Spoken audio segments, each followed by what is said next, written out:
Hello everyone, welcome to WiFi study which a part of Unacademy group. दोस्तों, आज की इस वीडियो में हम देखने वाले हैं क्विक रिवीजन का एक और नया पार्ट और इसमें कुछ इंपॉर्टेंट क्वेश्चन आंसर डिस्कस करेंगे। तो प्लीज़ आप इस वीडियो को शुरू से लेकर एंड तक देखिएगा। वीडियो आपको पसंद आती है तो लाइक करना और शेयर करना मत भूलिएगा। बाकी टेलीग्राम सौरभ मलिक ऑफिशियल नाम से इसको ज्वाइन कर लीजिए और डेली स्पेशल क्लासेस के टाइमिंग है दिन में 2:30 बजे और रात में 11 बजे। 2 स्पेशल क्लासेस होती है, दोनों को देखना शुरू करिए। दोस्तों, प्लस सब्सक्रिप्शन के सारे बेनिफिट जैसे कि live classes, structured course, weekly test, unlimited access और भी सारे बेनिफिट आपको मिल जाते हैं जब भी आप किसी भी कैटेगरी में अनअकैडमी की सब्सक्रिप्शन ज्वाइन करते हैं। और कोड यूज करिएगा स्टडी टैन, इससे आपको मैक्सिमम डिस्काउंट मिल जाता है। अभी देखिए प्राइस हाइक होने वाले हैं दोस्तों, तो फटाफट अगर आपको सब्सक्रिप्शन ज्वाइन करना है तो पहले ही ज्वाइन कर लीजिएगा, क्योंकि अभी आपके देखिए आप 20% से ज़्यादा सेव कर सकते हैं, क्योंकि एक तो प्राइस हाइक होएगा, ठीक है, और फिर हाइक होने के बाद में जो डिस्काउंट मिलता है वो भी कम हो जाता है।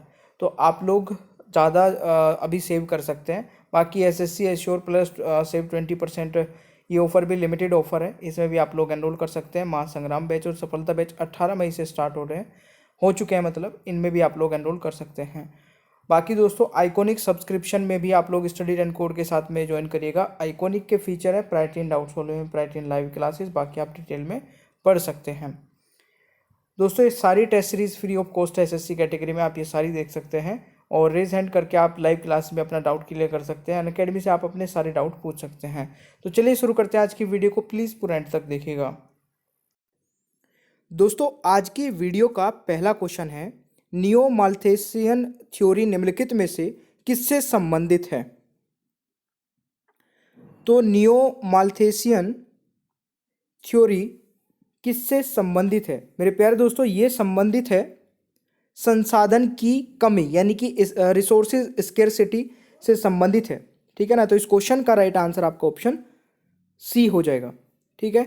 ये आप लोगों को याद रखना है। क्वेश्चन आता है मैच दी फॉलोइंग, इसमें आपको मैच करना है कौन सी चीज़ किस सेक्टर से बिलोंग करती है। देखिए, हमारी इकोनॉमी में 3 सेक्टर होते हैं, प्राइमरी, सेकेंडरी एंड तृतीय यानी कि टेरिटरी सेक्टर। आपको ये बताना है कि इनमें से कौन सा किस सेक्टर को बिलोंग करता है। तो देखिए, ऑप्शन ए जो है ना, प्राइमरी सेक्टर, ये आपका बिलोंग करता है एपीकल्चर, ठीक है, ये आपका प्राइमरी सेक्टर में आता है एपीकल्चर, ठीक है। जूता फैक्ट्री ये आपकी सेकेंडरी में आ जाएगा। कंसल्टेंसी ये आपका तृतीय क्षेत्र में आ जाएगा। तो इस क्वेश्चन का राइट जो आंसर होगा वह आपका ऑप्शन ए हो जाएगा, ठीक है। तो ये आप लोगों को याद रखना है। बाकी इसके बारे में डिटेल में मैंने ऑलरेडी आप लोगों को बता रखा है। जितने स्टूडेंट मेरी रेगुलर क्लासेस देखते होंगे तो कहीं ना कहीं मैंने आपको पूरा समझा रखा है, primary, secondary and third sector जो होता है।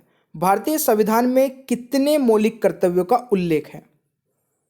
तो भारतीय संविधान में दोस्तों 11 जो है मौलिक कर्तव्य हमारे। तो इस क्वेश्चन का राइट आंसर ऑप्शन आपका डी हो जाएगा, ठीक है। देखिए, जब हमारा संविधान बन के तैयार हुआ था उस समय मौलिक कर्तव्य नहीं थे। मूल रूप से भारतीय संविधान में मौलिक कर्तव्य की कोई सूची नहीं थी। 1976 में 42वें संविधान संशोधन में दोस्तों मौलिक कर्तव्य ऐड किए गए थे आर्टिकल 51A में, ठीक है। और उस समय ये 10 मौलिक कर्तव्य ऐड कर गए थे। फिर 86th अमेंडमेंट हुआ था 2002 में। उसके बाद दोस्तों एक और मौलिक कर्तव्य जोड़ा गया था, जब जाके 11 यानी कि 11 मौलिक कर्तव्य हुए थे। भारत के संविधान के भाग 4 निम्नलिखित में से किससे संबंधित है? तो ये संबंधित है दोस्तों directive principle of state policy यानी कि राज्य के नीति निर्देशक सिद्धांत से। तो राइट आंसर यहाँ पे आपका ऑप्शन डी हो जाएगा।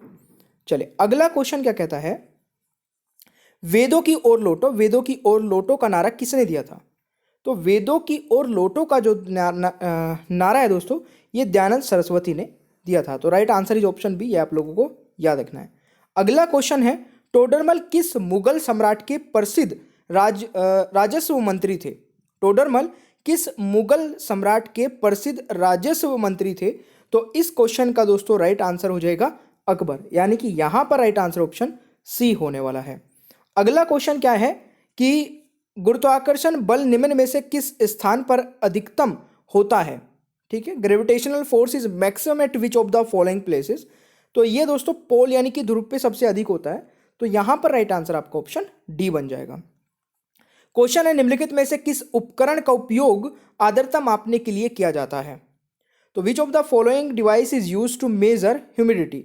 तो ह्यूमिडिटी को मापने के लिए दोस्तों हाइग्रोमीटर का उपयोग किया जाता है, ठीक है ना। इसमें कई स्टूडेंट कंफ्यूज हो जाएंगे, हाइड्रोमीटर नहीं हाइग्रोमीटर होगा, तो ये प्लीज़ आप लोगों को नोट कर लेना है। अगला क्वेश्चन आता है कि निम्नलिखित में से कौन सा रोग मादा एन्फ्लूएंजा मच्छर से होता है। तो ये दोस्तों आपका कौन सा रोग है, मलेरिया। तो यहां पर राइट आंसर ऑप्शन बी हो जाएगा, ये आप लोग को याद रखना है। क्वेश्चन है पौधे का कौन सा भाग हमें कैंसर देता है, which part of the plant give us केसर देता है, सॉरी, ठीक है ना। पौधे का कौन सा भाग हमें सेफ्रॉन यानी कि केसर देता है, तो ये आपका है कौन सा, स्टिग्मा, यानी कि right answer is D, stigma यहाँ पे राइट आंसर हो जाएगा। कौन सा भाग जो है वो केसर देता है, स्टिग्मा, ये आप लोग को याद रखना है।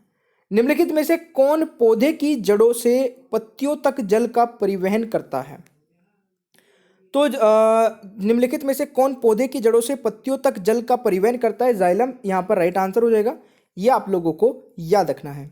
अगला क्वेश्चन है निम्नलिखित में से कौन एक सदिश राशि नहीं है, विच of the following is not a vector quantity. तो ये आपका हो जाएगा दोस्तों क्या, गति यानी कि स्पीड वेक्टर क्वांटिटी नहीं है। दोस्तों क्वेश्चन है शुद्ध जल की तापमान पर फ़ारेनहाइट में जमता है। ध्यान से सुनिएगा, मैं फ़ारेनहाइट में पूछ रहा हूँ ना कि डिग्री में। तो at which temperature in Fahrenheit pure water freeze.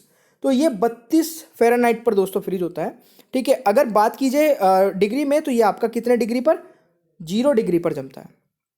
तो यह आप लोगों को याद रखना है। क्वेश्चन आता है किस ग्राफिक्स में डिजिटल फोटो और स्कैन की गई छवियों को आमतौर पर dot BMP dot PNG dot TIF या GIF जैसे एक्सटेंशन के साथ स्टोर किया जाता है। तो यहाँ पर राइट आंसर हो जाएगा दोस्तों बिट मैप के द्वारा, यानी कि right answer is option A हो जाएगा। क्वेश्चन है इलेक्ट्रॉनों को प्राप्त करने की प्रक्रिया को खालिस्तान के रूप में जाना जाता है। तो इलेक्ट्रॉन को प्राप्त करने की प्रक्रिया को खालिस्तान के रूप में जाना जाता है दोस्तों रिडक्शन, यानी कि आपका राइट आंसर हो जाएगा बी, ठीक है ना। अगला क्वेश्चन है दोस्तों निम्नलिखित में से कौन सी धातु इसके प्रतीक द्वारा दर्शाई गई आमतौर पर बल्ब के फिलामेंट बनाने में उपयोग की जाती है।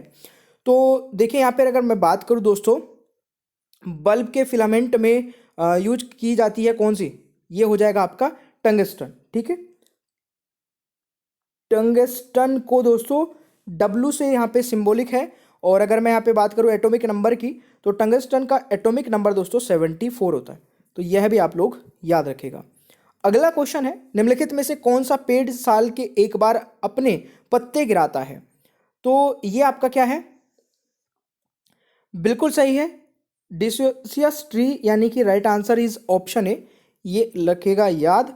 अगला क्वेश्चन है उद्यमिता विकास योजना को ई अर्थव्यवस्था विकास नीति के तहत 19 जनवरी 2017 को खालिस्तान पर शुरू किया गया है। तो राइट आंसर इज मिजोरम, यानी कि यहाँ पर आपका ऑप्शन बी हो जाएगा। दोस्तों डायनामाइट का आविष्कार किसने किया था। तो डायनामाइट का आविष्कार किया था एल्फ्रेड नोबेल ने। तो इस क्वेश्चन का राइट आंसर आपका ऑप्शन बी हो जाएगा। रोवर्स कप निम्नलिखित में से किस खेल से संबंधित है। तो रोवर्स कप दोस्तों संबंधित है फुटबॉल से, तो यह भी आप लोगों को याद रखना है। अगला क्वेश्चन है डांडिया निम्नलिखित में से किस राज्य से संबंधित नृत्य का एक रूप है। तो डांडिया निम्नलिखित में से किस राज्य से संबंधित नृत्य का एक रूप है। तो ये हो जाएगा गुजरात, यानी कि option C is the right answer, ठीक है। अगला क्वेश्चन है निम्नलिखित में से किसे तैराकी के क्षेत्र में द्रोणाचार्य पुरस्कार 2016 से सम्मानित किया गया है, यानी कि लाइफ टाइम अवार्ड जो है ये किसे सम्मानित किया गया, एस प्रदीप कुमार को। तो right answer is option C, ये आप लोगों को याद रखना है। क्वेश्चन है एस अगेंस्ट ऑड्स किस खिलाड़ी की आत्मकथा है। तो ये है विश्वनाथन आनंद की।